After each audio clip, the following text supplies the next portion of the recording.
Di sebuah negeri padang pasir yang tenang namun penuh gosip aneh, hiduplah seorang lelaki cerdik bernama Abu Nawas.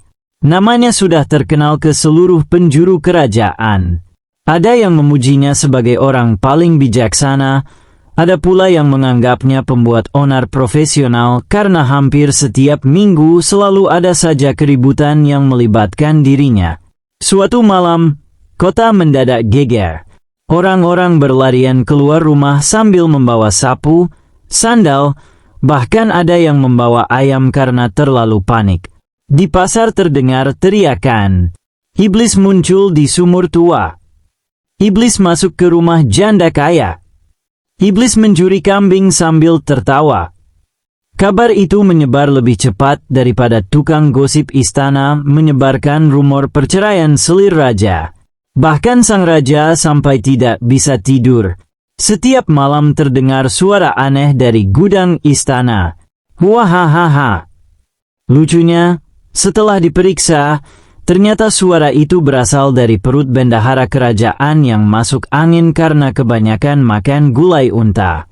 Namun masyarakat telanjur ketakutan. Para tabib dipanggil. Para dukun datang membawa dupa. Seorang ahli ramalan bahkan mengaku bisa mengusir iblis hanya dengan membaca tagihan hutang warga.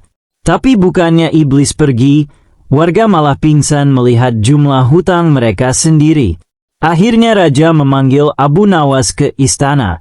Abu Nawas, kata raja sambil gemetar di balik tirai, jika kau berhasil mengalahkan iblis yang mengganggu negeri ini, aku akan memberimu hadiah besar.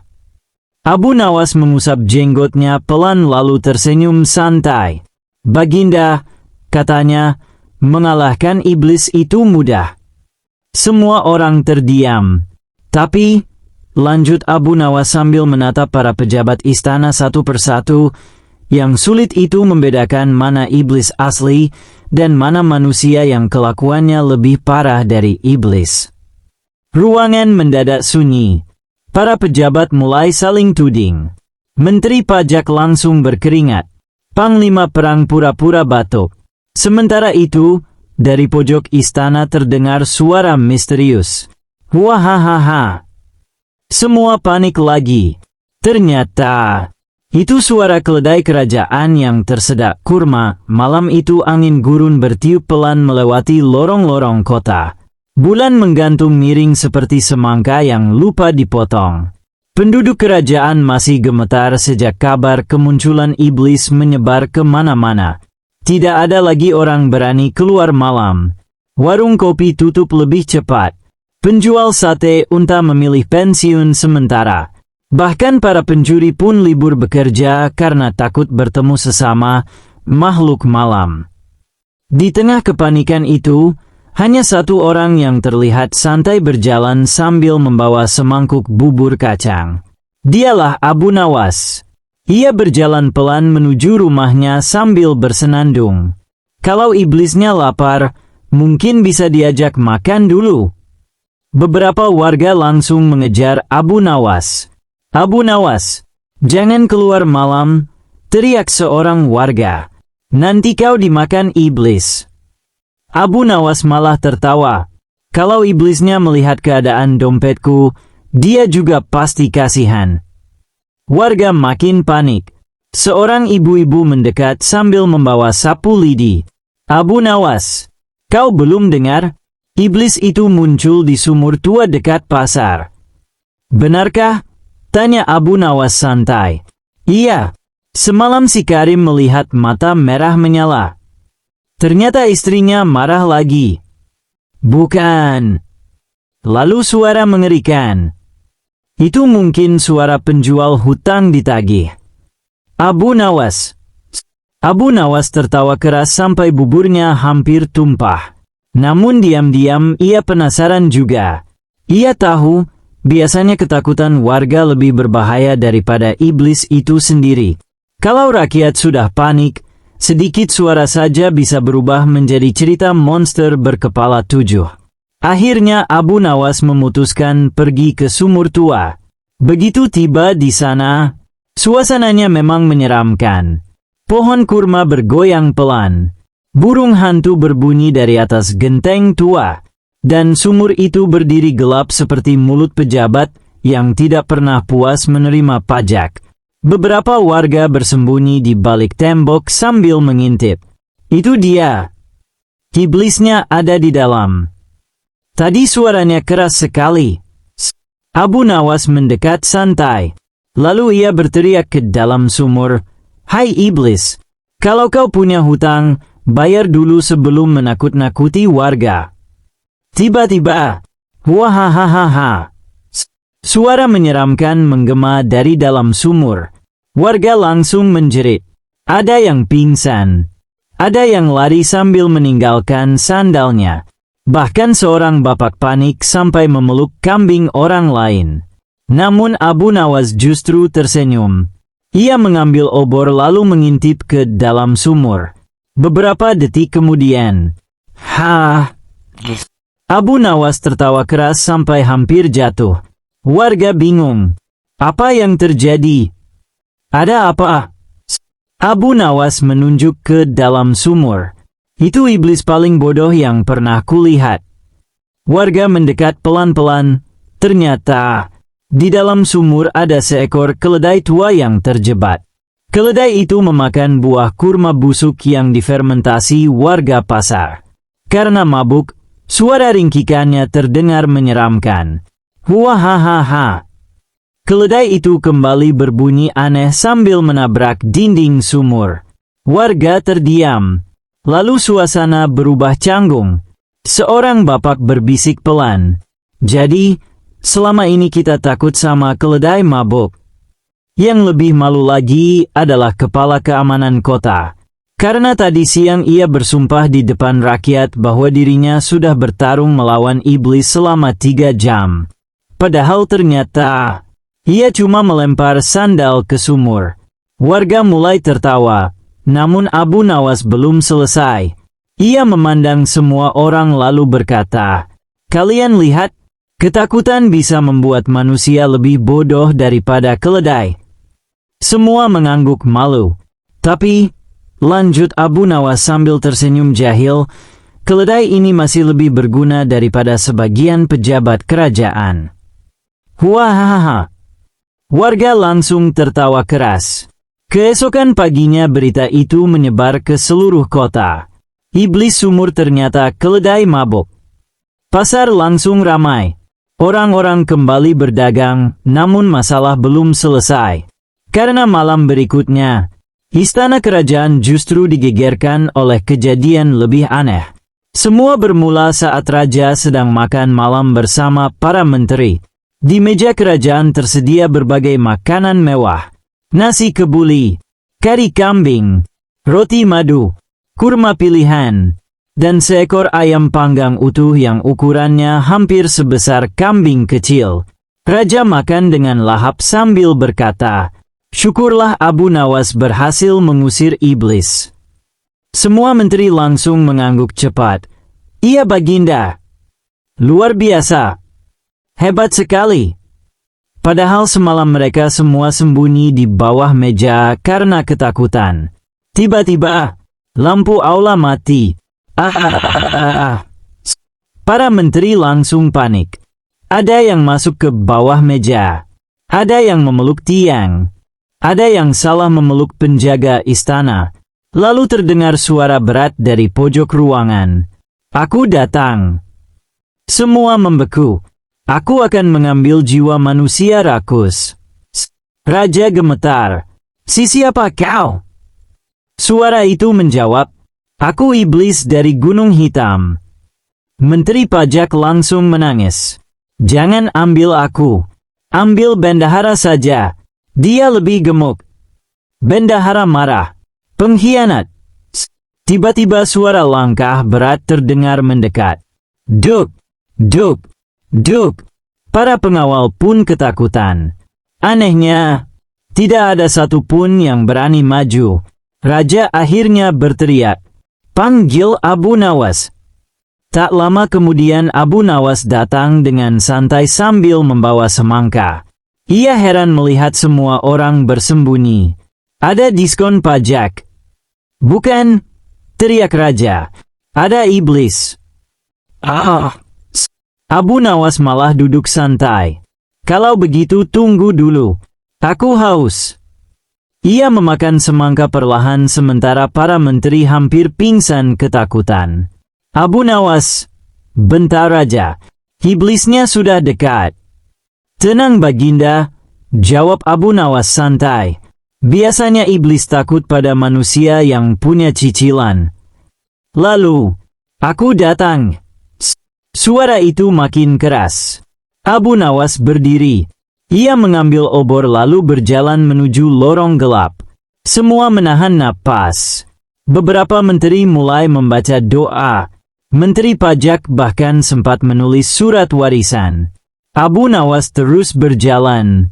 Hingga akhirnya ia melihat sosok besar berbulu hitam berdiri di ujung lorong. Matanya merah. Mulutnya mengeluarkan suara mengerikan. Huarer. Namun Abu Nawas justru mendekat.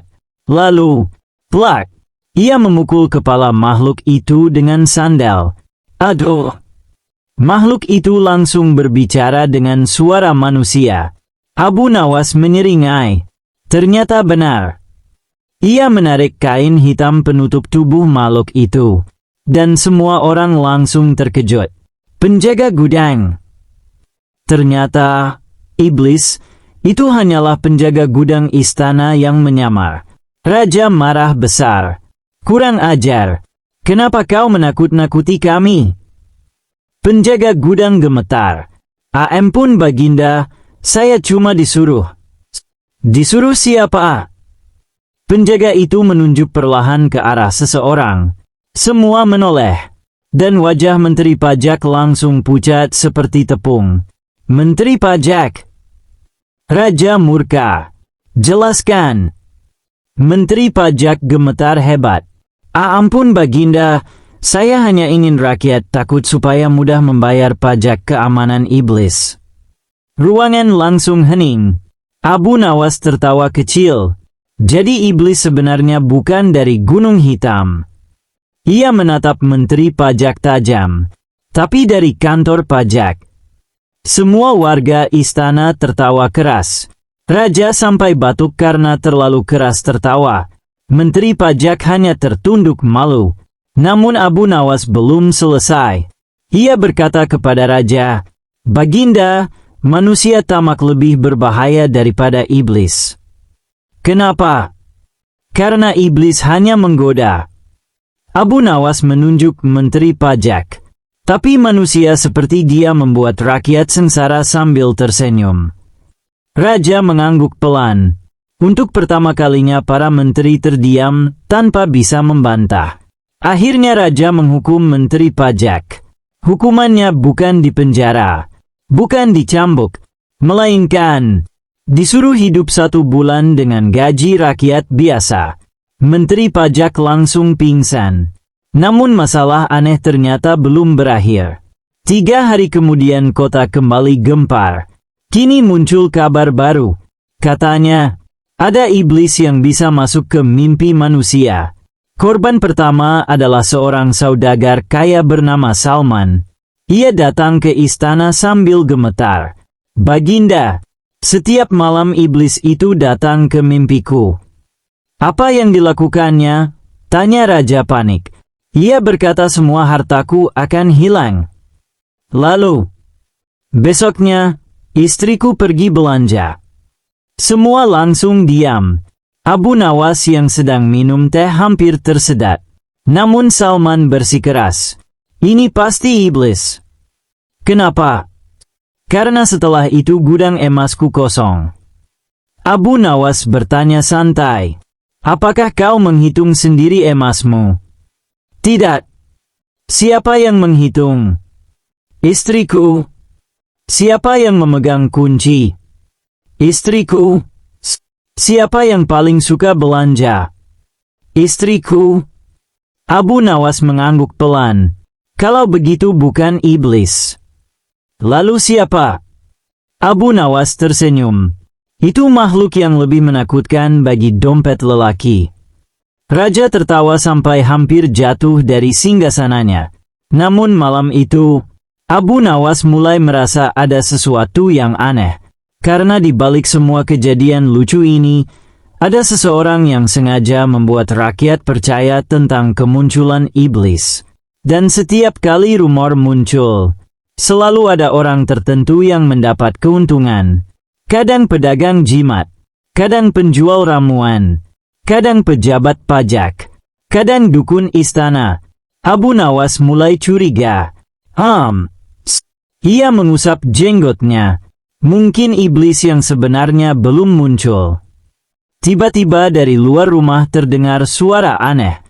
Tok, tok, tok. Abu Nawas membuka pintu perlahan. Tidak ada siapa-siapa. Hanya sebuah kotak kayu kecil. Ia membukanya pelan.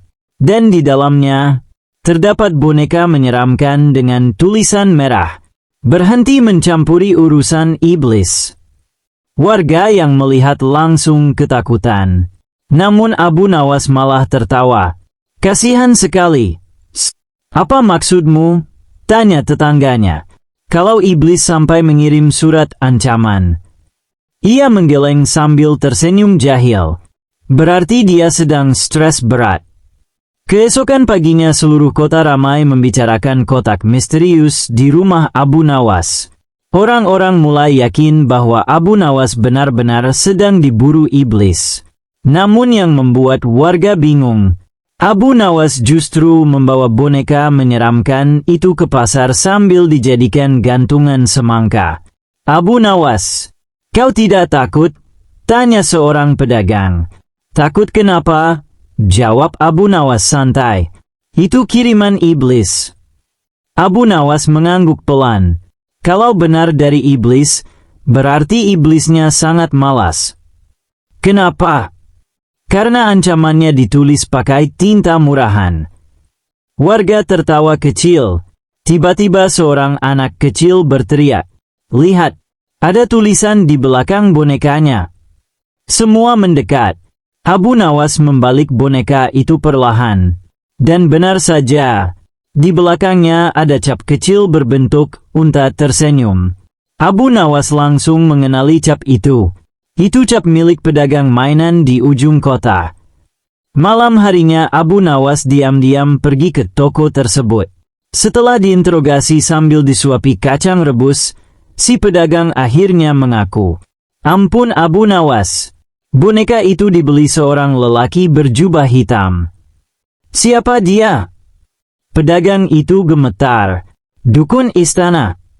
Abu Nawas tersenyum tipis. Jadi iblis sekarang kerja sampingan jadi dukun rupanya. Sementara itu jauh di sudut istana, sang dukun mulai panik. Karena ia baru sadar. Abu Nawas ternyata lebih menyeramkan daripada iblis palsu yang ia ciptakan sendiri.